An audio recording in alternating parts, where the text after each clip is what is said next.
Good day mga kalakwats, this is your Deck Cadet again, Lakachero Marino. For today's video, I'm gonna share my knowledge about how to process or online appointment of our SID, Seaman's Identity Document, and SRB, Seaman's Record Book. One of the most important document na kailangan natin asikasuhin agad yung Seaman's Record Book natin, Seaman's Identity Document natin. Kung aspiring seafarer po tayo, future seafarer po tayo, kailangan po nating agapan ng pag-aasikaso nito dahil pahirapan po magpa-appointment sa marino ngayon dahil nagkakaubusan po ng slot sa libo-libo nag-aasikaso ng Seaman's Record Book po nila at Seaman's Identity Document. Ngayon mga kalakwatch, watch the full video. Step-by-step procedure will guide you to process your SID and SRB. Let's go! So, in Google, just search SID and SRB Marina. So, ayun, yung pinakauna na makikita nyo, sidsrb.marina.gov.ph. Just click it. So, ayun. After nyan, click nyo lang itong schedule an appointment. Terms and privacy. After reading it, I agree. Click nyo lang yung I agree the terms and privacy policy of this website. So, ayun, just type your name, email address,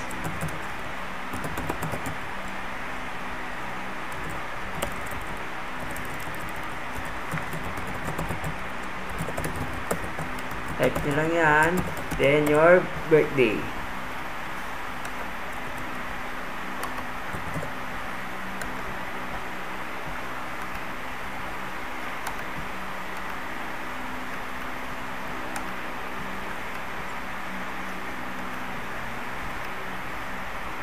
Then, i-click nyo lang, I'm not a robot. Then, submit nyo na kagad. So, ayun, bali may ano yan, magno-notif kasi yan na kung valid ba talaga yung email na sinend nyo. Ayun, check natin sa Gmail natin. Ayun, makita nyo naman, yan. Email ng Marina. Bali, ang code natin is 213456. Copy lang natin, then paste. Then, submit na kagad natin.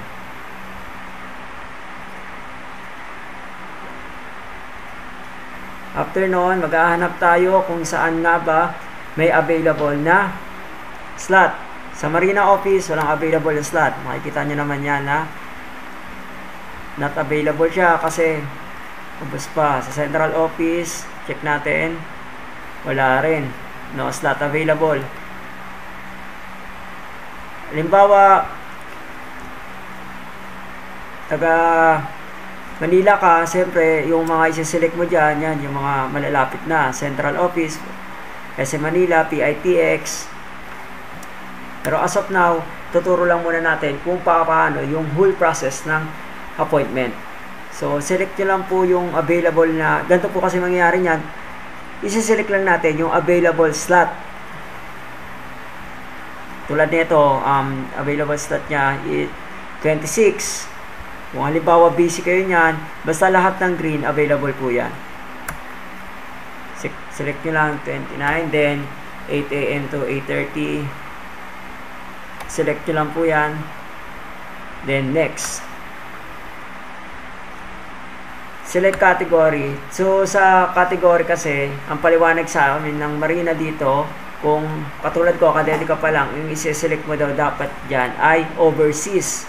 Huwag mo daw isa-select yung apprentice for the reason na 5 years validity lang daw yan. Then, kapag ka-overseas, di ba nakapag ano na sila na yung Seaman's book natin na 10 years na. Tapos, select seafarer type. Siyempre, kung ano yung position mo na. Katulad ko, kadete pa lang ako, kaya cadet muna. Then, what do you want to process? SID at saka Seaman's Record Book na. Kasi parehas na pong kailangan yan ngayon. So, select natin new or renewal, loss, damage, reprint. Depende po kung ano po yung naging problema nyo o gusto nyo i-process. Then, next natin.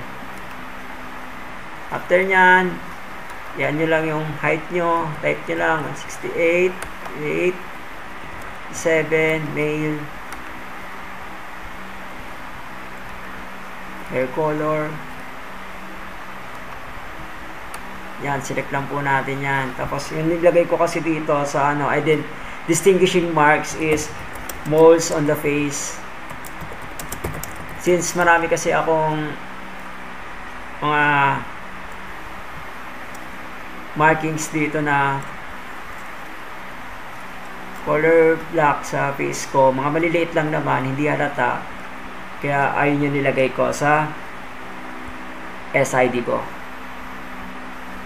Then, place of birth, syempre Philippines. Select region,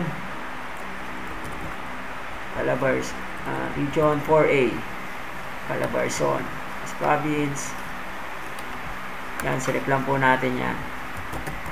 Kung saan tayo, City of Santa Rosa. Yan. Place of birth on passport or birth certificate.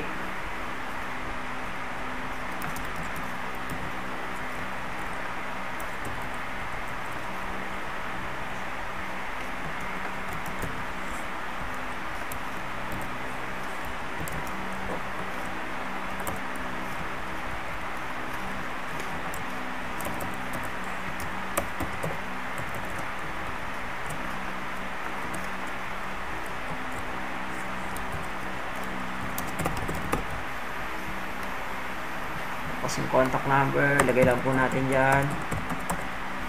Ay, phone number. Ito pala sa mobile number.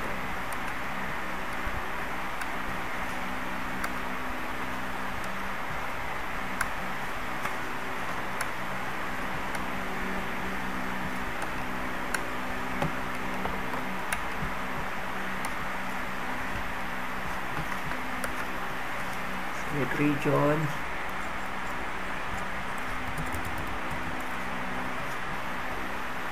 region 4A, Calabarzon.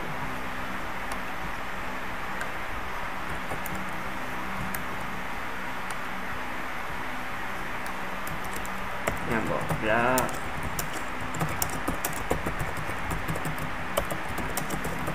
Yan, lagay lang po natin yung address natin.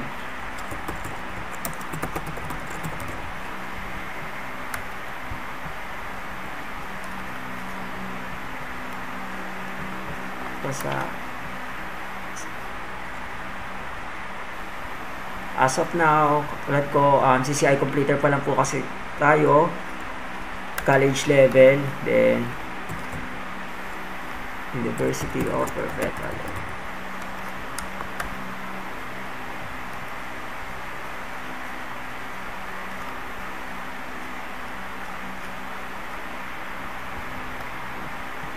Select course, BS, Marine Transportation, select here.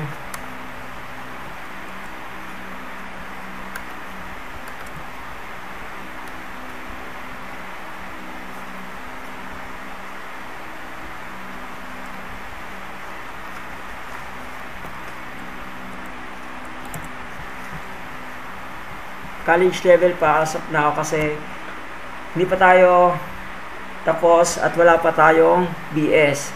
Kaya ilalagay pa lang natin college level. Because we need 1 year on board and bumalik para mag-exam para makuha po natin yung BS degree natin.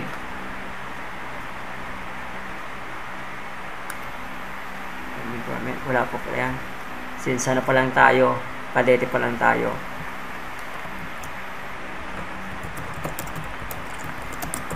Emergency contact. Lagay nyo lang dyan.